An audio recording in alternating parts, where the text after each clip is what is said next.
शिक्षा ही वह आधार है जो किसी भी समाज और राष्ट्र के उज्जवल भविष्य का निर्माण करती है। बदलते समय में कंप्यूटर और कृत्रिम बुद्धिमत्ता अर्थात एआई का महत्व निरंतर बढ़ता जा रहा है। ऐसे में यदि आर्थिक रूप से कमजोर वर्ग के बच्चों को भी आधुनिक तकनीकी शिक्षा उपलब्ध कराई जाए तो वे भविष्य की चुनौतियों का सफलतापूर्वक सामना कर सकते हैं। इसी उद्देश्य को साकार करने की दिशा में कार्य कर रही नई सोच नई उमंग संस्था ने आज एक सराहनीय पहल करते हुए 50 विद्यार्थियों को प्रशंसा प्रमाण पत्र प्रदान कर उनका उत्साहवर्धन किया। निसंदेह ऐसे प्रयास न केवल बच्चों को नई दिशा प्रदान करते हैं बल्कि समाज में शिक्षा, तकनीकी जागरूकता और आत्मनिर्भरता की मजबूत नींव भी रखते हैं। आधुनिक भारत के निर्माण में इस प्रकार की सामाजिक पहल अत्यंत प्रेरणादायी और अनुकरणीय है। नजर हरियाणा तक के लिए संजय राघव की रिपोर्ट। आप गए अपने संदीप सिंगला पार्षद जी, ये बहुत बढ़िया काम कर रहे हैं और 6 साल से संस्था चला रखी है इन्होंने। इसमें अब से पहले 70 बच्चे या 75 बच्चों को क्लियर करके गए, उनको सर्टिफिकेट दिए थे। आज 50 बच्चों को और सर्टिफिकेट दिए हैं। अरे बहुत मन लगा के काम कर रहा है। मैं तो इस भाई से ये कहता हूँ और ज़्यादा इसमें जो किसी मेरे लायक मदद की जरूरत है मैं उसके लिए तैयार खड़ा हूँ। और इससे बच्चों को मोटिवेशन मिलता है।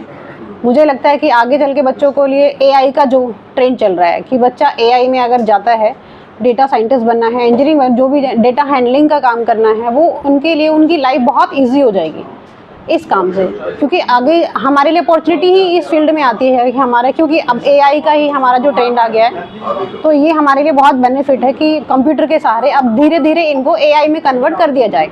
दिलवाएं। कहते हैं ना दान पुण्य तो सभी करते हैं, बट ये भी एक तरीका का दान हुआ। बच्चों को एजुकेशन करवाना और रोजगार दिलवाना वो लाइफ टाइम दान होता है। तो फर्स्ट सेरेमनी हमने करी थी तो हम 70 बच्चों को सर्टिफिकेट वितरण कर चुके हैं और सेकंड सेरेमनी में हमने 40 बच्चों का कर दिया है और 40 ही हमारे रनिंग है। बार संभाला था तो मेरे मन में एक ही चीज़ थी कि सेवा करनी है। सेवा करने के कई तरीके होते हैं। तो जैसे बच्चे जो होते हैं वही हमारी देश की शान होती है, उनसे ही हमारी पहचान है। तो मैंने सोचा बच्चों को शिक्षा के क्षेत्र में कुछ करा जाए। तो हमने एक एनजीओ गठित की जिसमें हमारा शुभांगी जी ने बहुत ज़्यादा साथ दिया और आज भी वो साथ दे रही हैं। हमारी एक पूरी टीम है, पार्षद की टीम, सब इसमें लगे हुए हैं। तो उस एनजीओ के माध्यम से हमने पहले व्हील चेयर्स बांटी थी, मेहंदी प्रतियोगिता भी कराई थी। शहर में हमने एक प्रोग्राम किया था जिससे सारी लेडीज़ें आपस में मिल सके। तीज का हमने एक फेस्टिवल किया था, व्हील चेयर हमने बांटी थी और कैंप वगैरह भी हमने इसके पार्कों में लगवाए थे।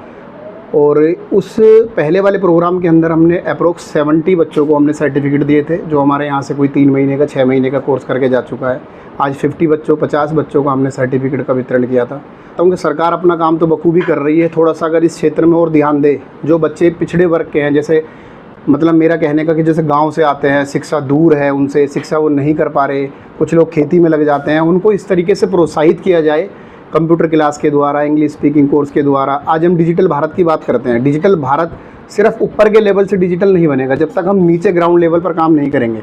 तो मेरा प्रयास ये है कि जितना हम ग्राउंड लेवल पर काम कर लेंगे, बच्चों को घरों से बुला के हम कंप्यूटर क्लास सिखाते हैं। एक लक्ष्य बनाए कि मुझे अपने 5 बच्चे अपने मिलने वालों के, बिना मिलने वालों के, ज़रूरतमंद के उस कंप्यूटर सेंटर पर भेजने। अगर सबने ये धारणा बना ली तो मेरा कंप्यूटर सेंटर जो आप सबका है वो भरा हुआ मिलेगा।